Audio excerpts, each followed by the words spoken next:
بسم الله الرحمن الرحيم. السلام عليكم ورحمة الله وبركاته. أنا بستغرب بصراحة على الناس اللي يجي لك الواحد يقول لك أنا مزنوق وأنا متضايق وظروفي ومش عارف والكلام ده كله.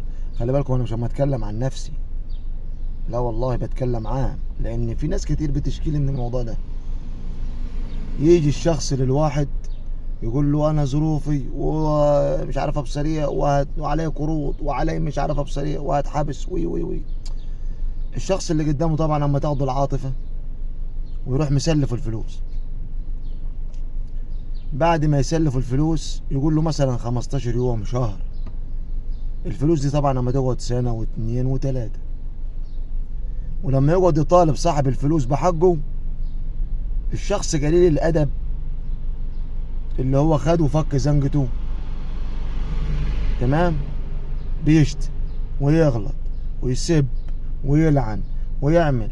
يا ابني ما هو فك زنقتك، هو وقف جنبك وطلعك من المحنة اللي انت فيها دي، جزاته.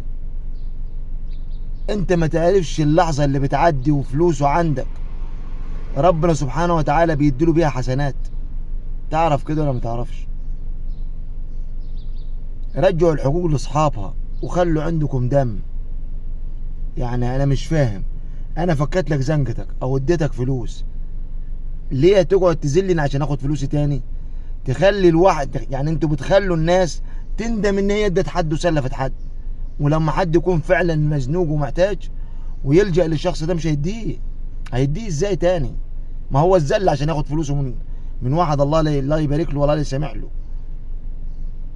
يعني مش فاهم ايه اللي بيحصل مع الناس. هو ليه الحق صعب؟ ليه لما اقعد اطالب بحق مثلا تزعل وتتنفخ وتشتم وتغلط وبتاع والكلام ده كله؟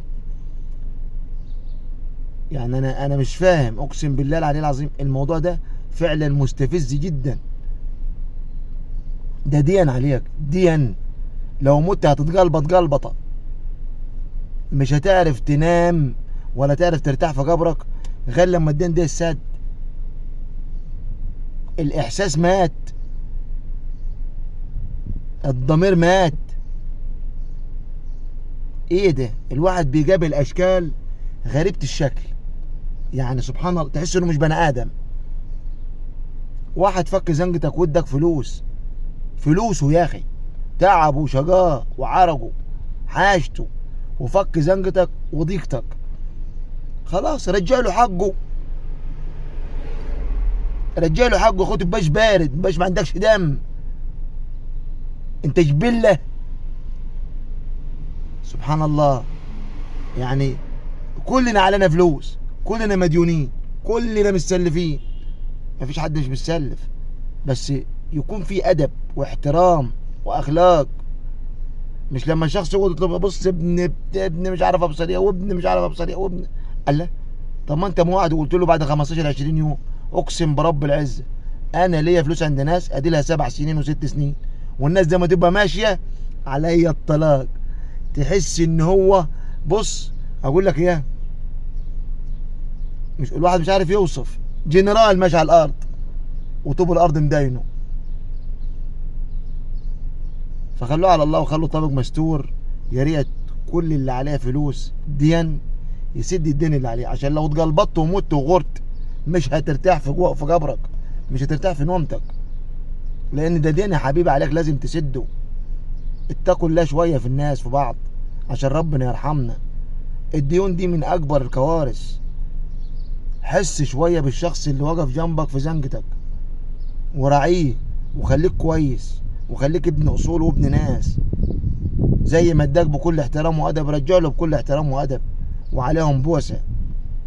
وزي ما طيب خاطرك طيب خاطره. انت ما تعرفش هو جاب لك الفلوس دي ازاي، وما تعرفش لما طلبك بالفلوس دي هو عايزها فيها، وحتى لو مش محتاجه ده حقه. فنرحم بعض شويه عشان ربنا يرحمنا، ربنا يهدينا ويصلح حالنا وحالكم.